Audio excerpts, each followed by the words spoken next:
on July 1st, 1916, that the battle first started. You can see right here, we're in north-central Somme, where the battle first took place.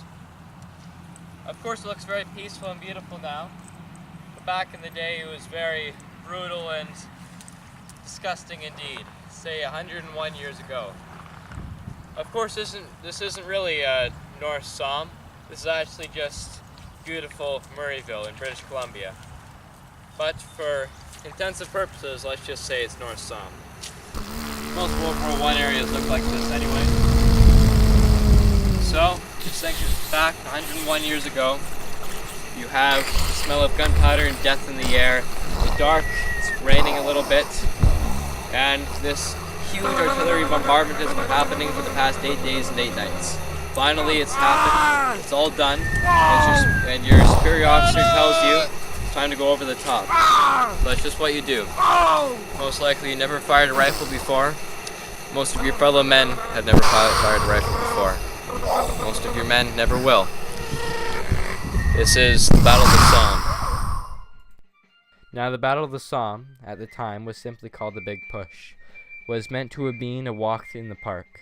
The French had a stalemate in Germany, and after the Battle of Verdun, the French needed some help from Britain, who up until now hadn't really had any action in the war. Their goal was to break the stalemate on a 25-mile front around the Somme River. The British general, Douglas Haig, would have rather his young and inexperienced men a little more training before going into the Big Push. But that was not the case, as the French needed Britain's help as soon as possible. The Somme had not been disturbed until now, giving the Germans time to make powerful trench networks. 3 trench rows, the fire trench, the support trench, and the reserve trench, line the Somme area, connected by communication trenches, protected by machine guns, and fortified by villages. It really was unbreakable. And on top of all of this was a thick wall of barbed wire, something no man could cross. And even if artillery was an issue, they made dugouts some 12 meters deep to shelter themselves, and telephone lines 6 meters deep to avoid being cut off. The men themselves were well-experienced war veterans. Each one could take on 10 Brits without even breaking a sweat. So how the hell are the British and French going to do this? Break the German lines? Well, it was put into the hands of General Henry Rawlinson to come up with the plans. He came to the conclusion with the 1,400 artillery guns, they should shell the hell out of German defenses for 8 days and 8 nights. So that's just what they did. Expecting to wipe out the barbed wire, flatten the trenches, and kill the occupants. By the time the 8 days were up, the Allies expected nothing of German defenses. So, at 7:30 a.m., in broad daylight on July the 1st, the British and French stepped out into no man's land, expecting a leisure walk, taking over objectives in as little as a few hours. This was not the case. Although 1.6 million shells were fired, inexperienced gunmen and faulty shells led to the Germans maintaining their trenches after crawling out of their dugouts and setting up their machine guns. Once set up, the Germans simply mowed down all the advancing infantry. The French and British men did not stand a chance. Wave after wave of men met their demise. By the end of the day, there were more than 70,000 casualties, 57 being British and just over 12,000 being German. Though some ground was covered, it was nowhere near the expected ground. On that same day started the Battle of Albert, which lasted until July 13th, and in that time was met with a little more success in that of the first day of the Somme. The Battle of Albert comprised of Anglo-French offensive in operations in the Battle of the Somme. It was also known for being one of the first battles to incorporate planes, though there were no exciting dogfights or scrambles to get into the air in this battle. Instead, planes were used for photography and artillery observation on the front, also used for reconnaissance and light bombing. Bombing railways was a key in this battle to cut off German supply routes. Also key was the attack British and Anglo-French troops put on the German army, which had led to disaster for the British, sadly, who had 60,000 casualties in the end for doing so. Haig then abandoned his plan on the north and instead pushed into the south along with the better experienced Anglo-French soldiers who had more success on pressing and pushing forward towards the German second line of trenches. Up until now, the British had not been experiencing the greatest amount of success, after having defeat after defeat after defeat, as the death toll was rising slowly, with no sign of stopping. It wasn't until July 14th to July 17th that the British got their first major victory in the Battle of Byzantine Ridge.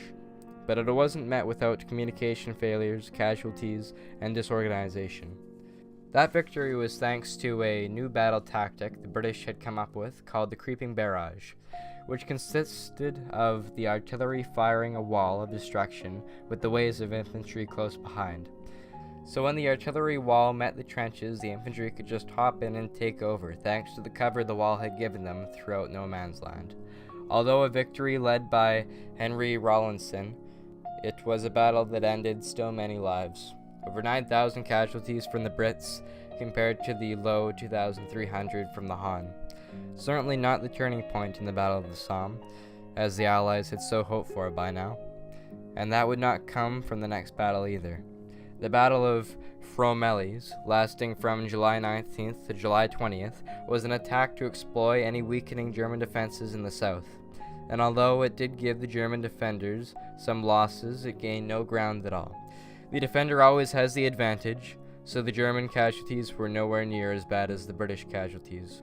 This battle saw the debut of the Australian Imperial Force on the Western Front, and it was said to have been the worst 24 hours in Australia's entire history, for their military purposes at least. The British Empire's Australians gravely underestimated the Germans' defenses, and had no idea they were fighting a battle 2-1. So they endured over 5,000 losses compared to the 2,000 German losses. To the British, it was yet again another sad defeat, and a win for Germany. As you can see, there appears to be a series of smaller, quicker battles happening in the Battle of Somme, while this is the case for the rest of the battle, a bunch of smaller ones. A total of 13 battles took place in the Battle of Somme. These 13 battles are categorized into 3 phases of the Battle of the Somme. The first phase lasted from July 1st to the near end of that month, and its battles I've already covered, being the Battle of Albert, the Battle of Byzantine Bridge, and the Battle of Fromelles. The second phase lasted from late July to the early September period.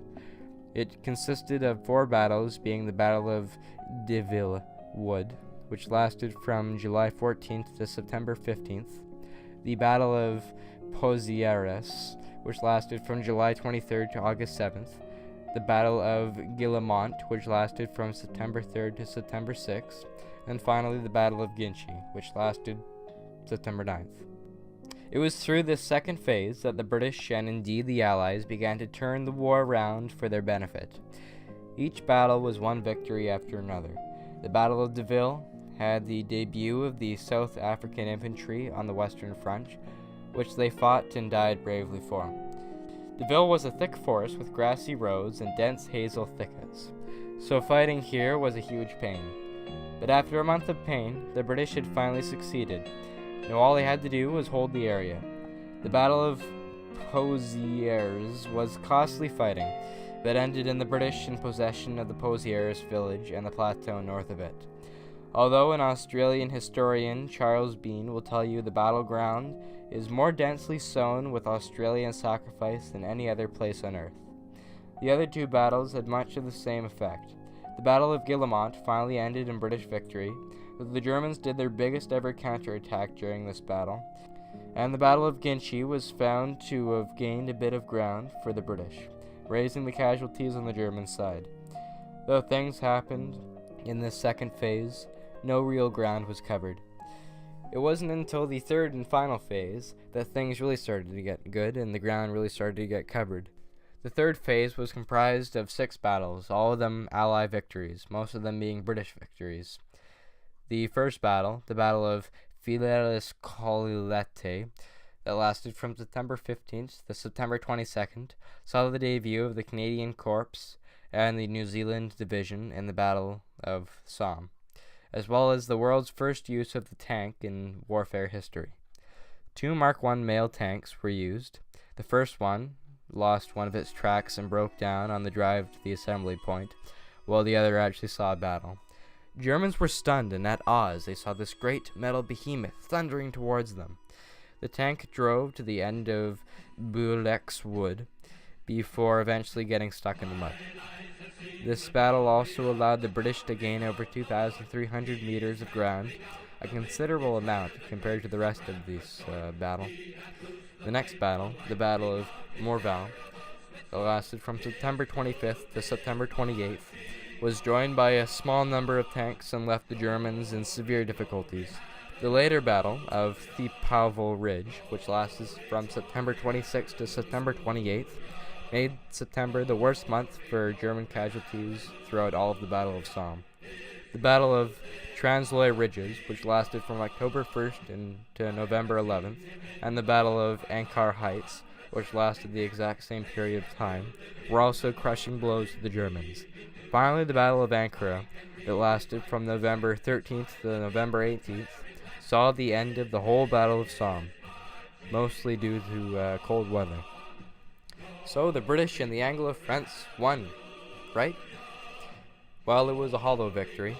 In the end, 200,000 French, 420,000 British, and 500,000 Germans met their demise in this horrible battle. The first day alone was the worst day for British casualties in the history of the British Army, and in reality, no real ground was covered on either side. In this whole battle, nothing but bloodshed and pointlessness was established, showing the stubbornness, relentlessness, and stupidness that is the idea of war. More people died in this war than the Crimean, Boer, and Korean wars all combined. And for what?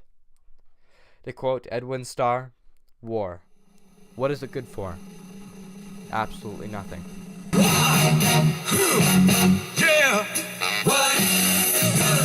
Absolutely.